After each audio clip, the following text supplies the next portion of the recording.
Gilas Pilipinas versus Angola.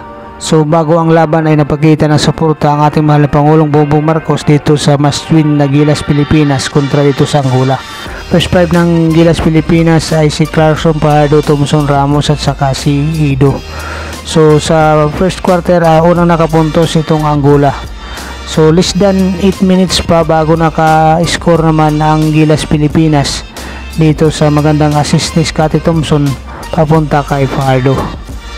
So dito ay isang magandang floater din ang ginawa ni para ilayo ang score sa 8-4 ditong ating Gilas Pilipinas. Dito sa play naman ay nabutata ni Japet Aguilar ang isang player ng Angola. Ngunit dito isang 3-point shot ang naitira ni Jordan Clarkson na nailayo sa 11-7 na score. Subalit mabilis naman nakabawi ang Angola to 13-12. Less than 2 minutes ang natitira sa oras ng first quarter.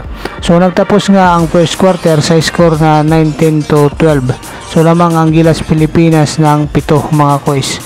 So pagpasok ng second quarter, una pa rin naka-score itong Angola mga kois. So dumikit nga sila sa 19-17. Sa less than 8 minutes naman ay ang score natin ay 24-17. Lamang dito ang Gilas Pilipinas at isang magandang slam dunk galing kay EJ Ido naman. Ngunit ang big man na si Fernando naman mga kois, si Bruno Fernando ang nangangalabaw dito sa Gilas Pilipinas. Kaya hindi lumalayo masyado ang score. Na may score natin ito ay 25-28. To tatlo lang ang kalamangan ng Gilas Pilipinas.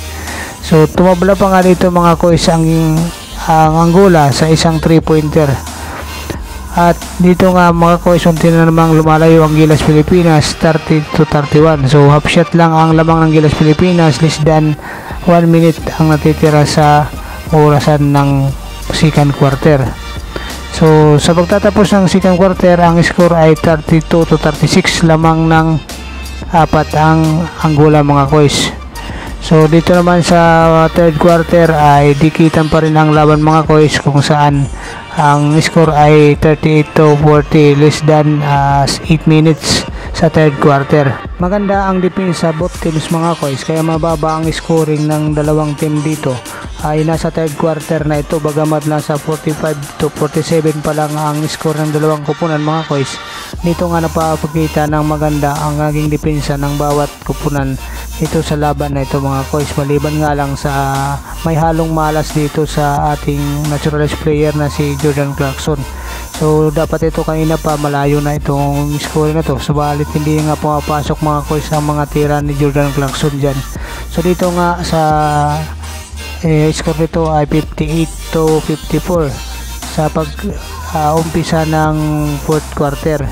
So lumamang na dito nga mga kois ang Angola sa Gilas Pilipinas. So 68-55 to 13 ang kalamangan ng Angola mga kois. So nagsasaya na nga dito ang Angolan player, at dito nga mga kois less than 5 minutes, 51-70. So 61-73 lamang ng 12, at nahabol naman ito ng Gilas at lumamang ng 10 itong Angola. Subalit dito nga mga kois sa less than 3 minutes mayroon pa tayong hinahabol na 8 puntos dito sa Angola. So hindi nga pumabor dito sa Gilas Pilipinas mga kois ang laban na ito, at nagtapos ang laban at panalo ang Angola sa score na 80-17.